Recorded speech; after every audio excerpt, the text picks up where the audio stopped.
জাতি ৰাজপথত হিমন্ত তোমাৰ কাম নাই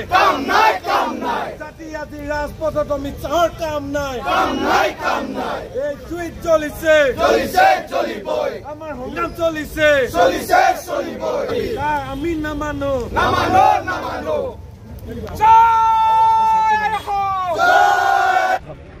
এই বিজেপি চৰকাৰখনৰ নেতা কৰ্মীসকলে যেতিয়া অসমত নিৰ্বাচনী প্ৰচাৰ সভাত আহিছিল নৰেন্দ্ৰ মোদী ডাঙৰীয়া যেতিয়া নিৰ্বাচনী প্ৰচাৰ সভাত আহিছিল তেখেতে কৈছিল যে 16 মেৰ পিছত বাংলাদেশী তালি টোপোলা বান্ধি অসমৰ পৰা যাব লাগিব কিন্তু যিয়ে তেওঁলোকে দিছপুৰ আৰু দিল্লীৰ গাদী দখল কৰিলে তেওঁলোকে সেই যে তেওঁলোকৰ প্ৰতিশ্ৰুতি সেইসমূহ প্ৰতিশ্ৰুতিয়ে হৈ থাকি গ'ল আজি তেওঁলোকে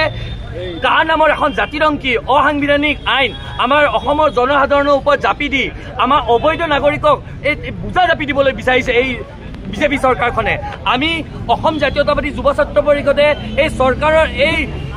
অসাংবিধানিক অগণতান্ত্ৰিক এই কাক আমি ধিক্কাৰ দিছো আৰু অসমবাসী ৰাইজে আমি কোনো কাৰণতে আমি কা নামানো 2019 চনত যেতিয়া এই বিজেপি চৰকাৰখনে দমনমূলক নীতিৰে স্বেচ্ছাচাৰী শাসনেৰে আমাৰ ওপৰত এই কাখন জাপি দিছিল তেতিয়াৰ পৰাই আমি ৰাজপথৰ আন্দোলন কৰি আছো আৰু সমান্তৰালভাৱে আমি ন্যায়ালয়ত দ্বাৰস্থ হয় এই বিষয়ত আমি ন্যায়ালয়ত গোচৰ দিছো কিন্তু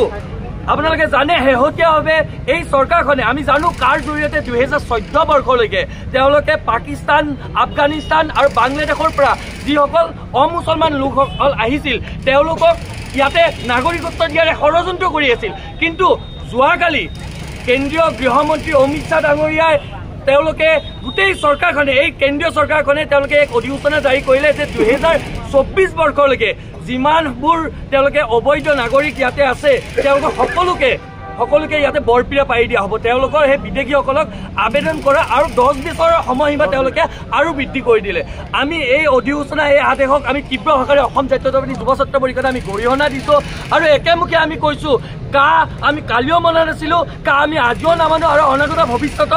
আমি কা